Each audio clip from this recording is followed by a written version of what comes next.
We made it to another week of high school football. Wow, can you believe we're almost halfway through? Almost halfway through. And we got a trooper with us this evening.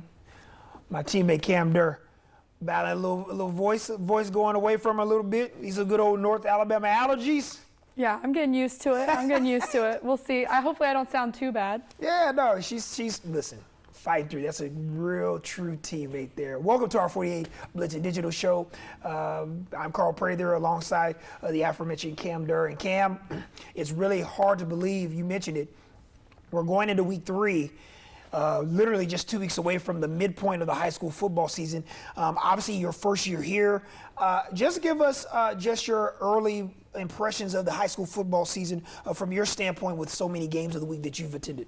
Already, I can say like the talent level here is unmatched. Yeah. I mean, these kids are showing out at incredible levels. I'm seeing really competitive games, and then of course the showing as far as the support and the fans from game to game is awesome. And these fields out here, all of the fields and all the places that they're playing are really nice. They are kind of mini college-esque, as I like to say, because some of these facilities across our area in the Valley are truly awesome. You know, we have a lot to get to in our 48 Digital Show. We will preview our game of the week that's coming up tomorrow night between Muscle Shoals and Athens. We'll also take a look at our play of the week for games last week. And then, of course, our player of the week is a good one as well. We'll cover you across the board from all 3 facets of that. But I will ask you initial thoughts about the game of the week. You're going to be out there. You'll surely be out there tomorrow for 6. You'll be out there the entire game. If you see Cam, give her a big wave.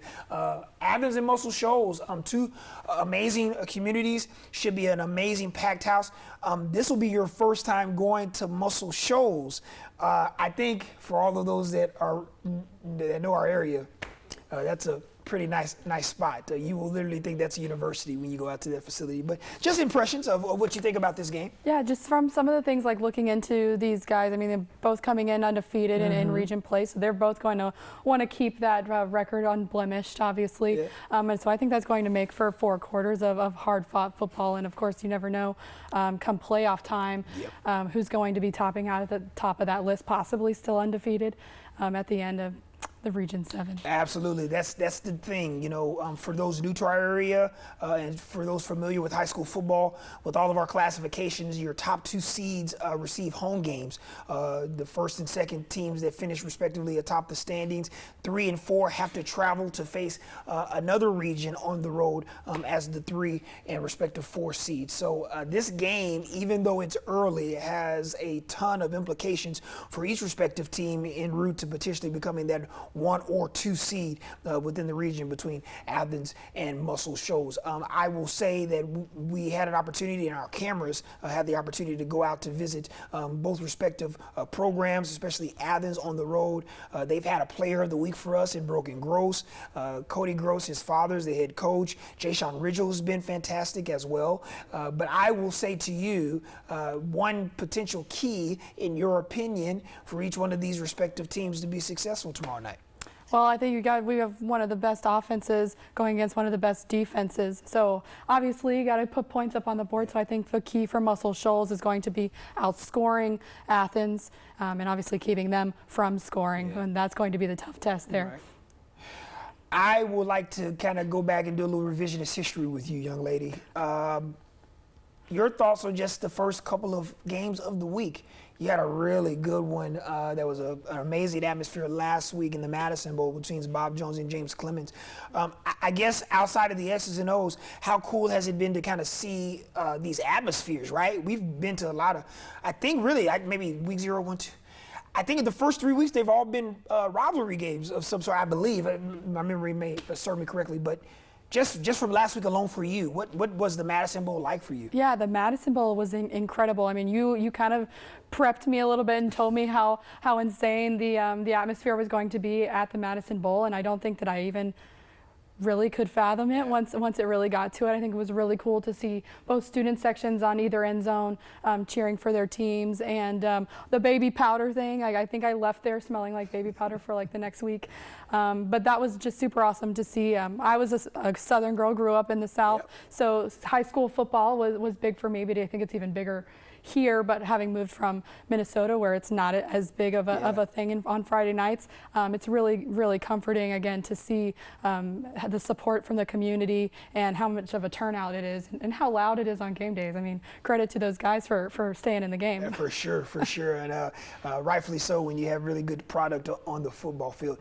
I mentioned this, we will both be down an hour west of us in Muscle Shoals tomorrow. Cam will have you completely covered, previews of this big monster matchup in Class 6A Region 7 between the Golden Eagles of Athens against the Muscle Shoals Trojans. And then, of course, we will completely cover you and our awesome community with our 48 Blitz show coming up tomorrow night at 10. And then, of course, our 48 Blitz OT show as well. Fingers crossed, we hope to hear from the winning coach from the game of the week for us between Athens and Muscle Shoals. So we've done enough talking. It's time to talk a little preview. Get Cam's voice squared away, so she'll be ready to run out of the proverbial tunnel tomorrow as well. But without further ado, let's get this 48 Blitz show, preview show, kicked off right now. A tale of the undefeated, a Region 7 showdown, Athens versus Muscle Shoals. The Golden Eagles will fly into JF Moore Stadium Friday night, riding a 3-game win streak, which they've averaged 47 points per contest. They knocked off East Limestone 63-14 in Week 0, followed by a nail-biter with Bob Jones in Week 1, winning by a touchdown. Most recently, the Golden Eagles earned their first region game win over Decatur last week, cruising by the Red Raiders 44-16. Athens led by our Week 2 Player of the Week, that bad man under center junior Brogan Gross. After connecting on 2 more touchdowns through the air last week, Gross is up to 11 total on the season. Another great threat for the Golden Eagles is their senior receiver, Jay Sean Ridgel, who has teamed up with his QB1 for 5 touchdowns so far on the season. Well, this ultra-charged Golden Eagles offense will have to go up against the Trojans' brick wall of a defense. Also undefeated heading into this week, Muscle Shoals has only allowed 2 touchdowns through the first 3 games. Both of those, by the way, coming in Week 0 and a 48-14 win over Bob Jones. Since then, the Trojans have not allowed a single trip to the end zone in back-to-back games. The Trojans squeezed out a 9-0 win over Florence in Week 1, then made a statement to open region play with a dominating 42-0 win over Columbia. You know, high school football is a special deal, and when you get to play in a big game, it's even more special. You know, and Muscle Shoals is a team that's kind of set the bar in North Alabama for a long time, so, you know, we're excited to be able to go over there and play. So I think when you're a good player, you want to face good competition, and you know, Muscle Shoals is going to be great competition for us. But you know, we've got some good players, they've got some good players, and it'll be fun to watch them play.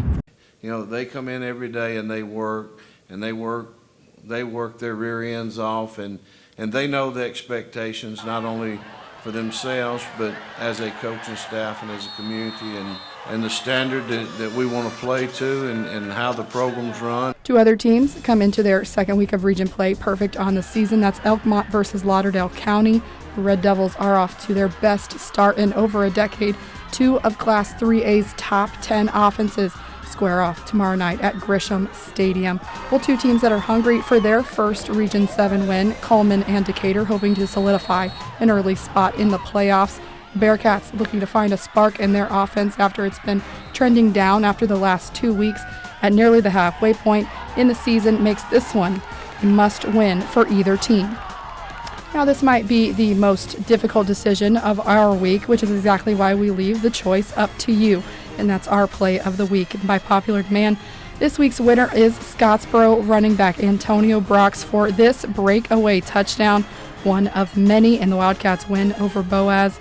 Congrats to Brox and the Wildcats winning this one by over 9,000 votes. And finally, I'm convinced that there's nothing this cat can't do. Despite his smaller frame, this player makes a big impact all over the field and is a beast in the classroom. With over 350 offensive yards and 7 touchdowns in a high-scoring affair that ended in a Rebels 83-53 victory over Brooks. It's our 48 Blitz Player of the Week, Jalen Fletcher. Yeah!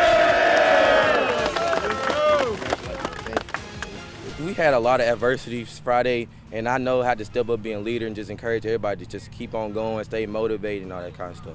It's just a bond. I feel like we done been together for so long. This will be our 3rd year with Coach Fields and everybody. I just feel like we just had that bond, and we're just tight enough to know like we gonna work hard for that win every Friday.